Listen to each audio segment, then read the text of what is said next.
તો મોરબીના જેતપુર પીપળી રોડ પર પ્રાથમિક સુવિધાઓના અભાવે રહીશોએ ભારે ચક્કાજામ કર્યો। માનસધામ અને ત્રિલોકધામ સહિતની 4 સોસાયટીના લોકોએ બિલ્ડરો સામે આક્રોશ વ્યક્ત કર્યો। અગાઉ પોલીસ ફરિયાદ છતાં આરોપીઓની ધરપકડ ન થતાં રોષ વ્યાપ્યો હતો। અંતે ડીવાયએસપી અને જિલ્લા પંચાયત પ્રમુખની સમજાવટ બાદ મામલો થાળે પડ્યો અને રસ્તો ખુલ્લો કરાયો।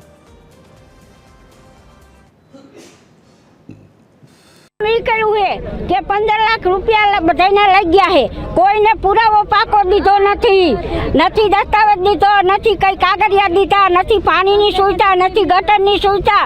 આમ ખંડરિયામાં પડ્યા હઈ અમે તો અમારે કંઈક તો કંઈક કરવું ને। 2.5 વર્ષથી દોડી કા અમને કોઈ પુરાવો ન મળતો। અમારા કાગળિયા બાગળિયા અમારો આનો કંઈક પુરાવો તો હોવો જોઈએ ને। મેં લોન લીધી 15 લાખની, અમે હપ્તા ભરવી છીએ। છોકરા એક દી ઘરે રહેતા નથી ને હપ્તા ભરે તો અમારે એના માંગણી અમે એમ કહેવી છે કે અમને કાગળિયા પૂરા દઈ દે બધા, અને અમારું પીપળીમાં નામ ચડી જાય આખી 4 સોસાયટીનું। બિલ્ડરે પ્રાથમિક સુવિધાઓ ન આપી હોવાનું તેઓનો આક્ષેપ છે, તથા બિલ્ડરે જે તેઓને વાયદા કરેલા છે તે પ્રમાણેનું કામ પૂરું કરેલ નથી। તેઓ રોડ, રસ્તા, ગટર જેવી પ્રાથમિક સુવિધાઓ નથી આપેલી તેવી તેઓનો આક્ષેપ હોય। તે બાબતેનો તેઓને રોષ હોય તેઓએ ચક્કાજામ કરેલ હતા, જે બાબતે તેઓને ફરિયાદ લેવાની બાહેધરી આપતા તે રસ્તો તેઓએ ખોલેલ છે।